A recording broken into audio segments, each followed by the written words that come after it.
エモエモ。こんにちは、エモコです。今回は iPad やパソコンの操作を効率化できる左手デバイスツアーボックスの全4機種を比較レビューします。ツアーボックスはアプリの操作や微調整を手元のボタンとダイヤルで簡単にできる便利アイテムで、世界中で50万人以上のクリエイターに愛用されていますが、全部で4種類あるし、価格もバラバラでどれを買ったらいいか迷いそうなので、今回はツアーボックスの全機種を実際に使いながら使用者目線で詳しくレビューしてみます。それでは行ってみましょう。ツアーボックスはライト、ネオ、エリート、エリートプラスの4種類あって、色違いや無線対応の別バージョンも含めると計6種類から選べます。デザインはライトだけ形が違っていて、他よりも軽くてコンパクトです。素材は樹脂製で、ネオはラバーっぽい質感で滑りにくく、他はサラサラした手触りになっています。ライトは全体が固めのプラスチックで、他はスクロールとダイヤルの部分が滑りにくいラバー素材になっています。ボタンや回転部分の形がバラバラなので、手元を見ずに指の感覚だけで操作できます。ボタンの押し心地はマウスのクリックと似ていて、軽い力で押せるので長時間使っても指が疲れにくいです。回転部分もボタンとして押し込めるので、見た目よりもボタンの数が多く、いろいろな機能を設定できます。ただライトは左下のダイヤルと十字ボタン、左横のボタンがなくて、設定できる機能が他よりも少ないので、ツアーボックスを選ぶときは最初に一番安いライトをチェックして、ボタンの数が足りそうならライト、もっと欲しいならネオ以上を選ぶと良さそうです。性能がライト、ネオ、エリート、エリートプラスの順に少しずつ上がるので、この順番でチェックすれば自分にぴったりのツアーボックスがわかると思います。というわけで、まずはライトからチェックしてみます。ツアーボックスライトは1万円ちょっとで買える最安モデルです。安いけど安っぽくなくて、質感やボタンの押し心地が良く、デザインも丸みがあって可愛いです。ボタンやダイヤルが他より少ないけど、機能制限はなくて、ちゃんと上位モデルと同じように使えます。例えば、お絵描きアプリのよく使う機能をボタン一つで呼び出せたり、ダイヤルでブラシサイズの調整やキャンバスの拡大縮小などもできて、ちゃんと上位モデルと同じように使えます。ツアーボックスはボタンやダイヤルが少なくてもたくさんの機能を設定できる作りになっていて、例えばボタンとダイヤルの同時押しで1つのダイヤルに複数の機能を設定できたり、ボタンの長押しで同じ操作をリピートできる機能がダイヤル操作の代わりになったり、ボタンの同時押しやダブルクリック、押している時と離している時で違う機能を設定できたり、ツアーメニュー機能で1つのボタンにたくさんの操作をまとめられるので、ボタンが少ないライトでも全部で50以上の操作を設定できます。ただ同時押しは操作が覚えにくくなる短所もあるので、同時押しが少なくて済みそうな人はライトでも大丈夫ですが、ボタンが足りなくて同時押しが多くなりそうな人は上位モデルの方が快適に使えると思います。ライトは USB 接続のみの通常版と無線対応の Bluetooth 版があって、Bluetooth 版の方は単3電池1本でケーブルなしで使えたり、本体の色を4色から選べます。価格は通常版が 13,413 円、Bluetooth 版が 14,976 円でそんなに変わらないし、Bluetooth 版は別売りの USB ケーブルで有線接続もできるので、どっちにするか迷う人は Bluetooth 版の方でいい気がします。ツアーボックスライトに向いている人は、左手デバイス初心者で設定したい機能がそんなに多くない人や、なるべく安く左手デバイスを試してみたい人におすすめです。ツアーボックスネオはライトよりもボタンやダイヤルが多い標準モデルです。設定できる操作は同時押しなども含めると150以上で、ライトの3倍くらい設定できます。ボタンが多いとその分同時押しが少なくて済むので、設定したい機能が多い人はライトよりもネオの方が操作しやすいです。特に回転系が3つついているのが便利で、例えばお絵描きアプリでよく使うブラシサイズの変更、キャンバスの拡大縮小、回転を全部ダイヤルに登録したい時に、ライトは回転系が2つしかついてないので、ボタンとダイヤルの同時押しが必要ですが、ネオなら3つのダイヤルに登録できて同時押しをしなくても良くなるので、回転系の操作が多い人もネオの方が使いやすいと思います。動画編集で使う時もタイムラインの移動や拡大縮小、色調整などダイヤル向きの操作が割と多いので、個人的にはダイヤルの数が多い方が嬉しいです。ツアーボックスは複数のプリセットを登録できて、お絵描きの時と動画編集の時で設定が自動で切り替わってくれたり、マクロ機能で絵を描く前に必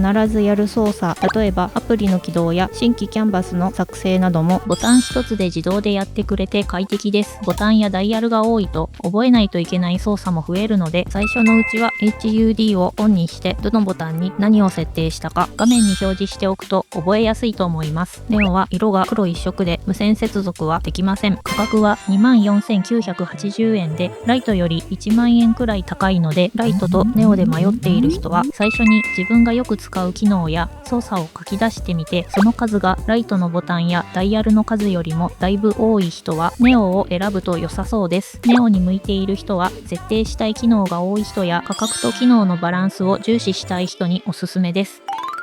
ツアーボックスエリートはネオに触覚フィードバックと無線接続がついた上位モデルです。形やボタンの数はネオとほとんど一緒ですが、表面に防止紋、防漏化塗装されていて、長期間使った時にネオよりも劣化しにくくなっています。表面がサラッとしていて、ホコリやペットの毛などがつきにくく、ネオより指紋も目立たないので、特に手汗をかきやすい人はネオよりもエリートの方がおすすめです。無線接続はライトだと1台のパソコンしか使えませんが、エリートは裏側のボタンを押して2台のパソコンを切り替えて使えます。単3電池2本で動いて、電池持ちは使い方にもよりますが、数週間から1ヶ月以上使えます。電池交換が必要ですが、バッテリーは経年劣化するので、何年も使う場合は電池の方が安心して使えると思います。電池はエネループのような充電池も使えて、USB ケーブルの有線接続なら電池なしでも使えます。他にも触覚フィードバックというダイヤルを回すとカチカチと振動する機能もついていて、どれくらい回したか直感的にわかるようになっています。ライトとネオは振動せずに無段階でスーッと回る感じなので、細かい調整の時にたまに回しすぎることがありますが、エリートは数値が変わるたびにカチカチ振動してくれるので、ブラシサイズの細かい変更や写真の色調整、動画の1コマ送りなどを目線を手元に落とさずに指先の感覚だけで正確に微調整できます。振動は強さを調整できて、電池を節約したい時はオフにすることもできます。エリートはカラーを3色から選べて、価格は 39,960 円。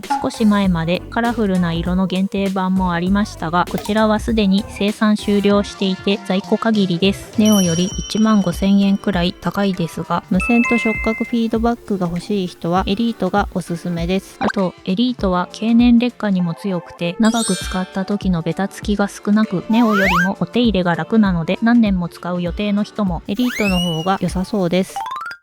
ツアーボックスエリートプラスはエリートにタブレット接続機能がついた最上位モデルで、 iPad や Android タブレットで使いたい人はエリートプラス一択になります。本体の耐久性や電池持ちがさらに良くなっていて、十字ボタンや小さいボタンの押し心地も他より少し軽く押しやすい気がします。エリートプラスのいいところは、パソコンとタブレットの操作を統一できるところで、2台のデバイスに無線接続できるので、裏側のボタンを押してパソコンと iPad の両方で使えます。パソコンは USB の有線接続でも使えますが、タブレットは Bluetooth の無線接続のみで、設定はアプリストアのツアーボックスコンソールから使いたいアプリのプリセットを選ぶだけで自動でボタンが設定されてすぐに使えるようになっています。プリセット一覧にないアプリもキーボードのショートカットに対応していれば、自分で0から設定すれば使えます。iPad 版は OS の使用上、パソコン版のプリセットの自動切り替えやマクロ、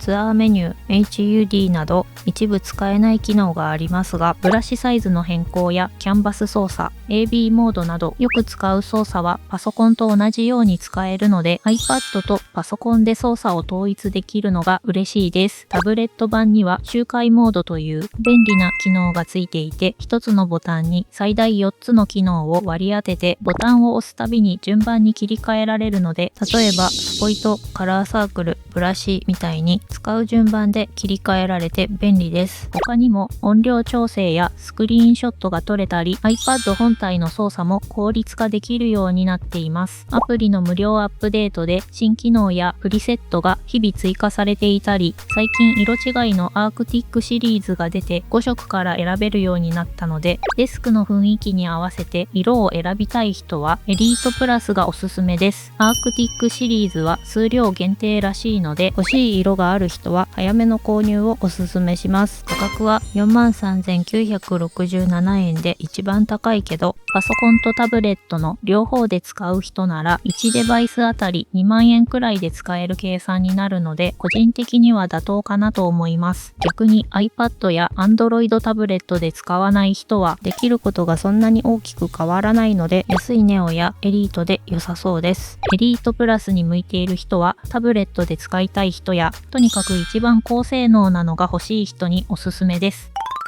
最後に自分に合ったツアーボックスの見つけ方をまとめてみます。まず iPad や Android タブレットで使いたい人、使う予定がある人はエリートプラスに決まりで、次に設定したい機能がそんなに多くない人はライト、無線接続と触覚フィードバックが欲しい人はエリートで、それ以外の人は安さと機能を両立したネオがいいと思います。ちなみに私は iPad とパソコンの両方で使うので、エリートプラスを愛用しています。ツアーボックスを選ぶ時のポイントですが、価格の安さだけで選ばずにボタンの多さや劣化のしにくさなど長期的な目線で考えるのも大事だと思います。ツアーボックスは毎日何時間も何年も使うものなので、使い慣れてくると色々な機能を登録したくなって、ライトを買ったけどやっぱりもっとボタンが欲しいと上位モデルに買い直す人も多いみたいです。なのでボタンの数がライトだと足りなくなりそうな人は最初からネオ以上を選んだ方が後悔しないかもしれません。ネオは本体がラバーっぽい質感なので、握った時に手が滑りにくい良さがありますが、長く使うとベタついてきて定期的にお掃除が必要なので、何年も使い倒す予定の人は劣化に強いエリートやエリートプラスを選んでおくと良さそうです。この動画を参考にして自分にぴったりのツアーボックスを選んでみてください。視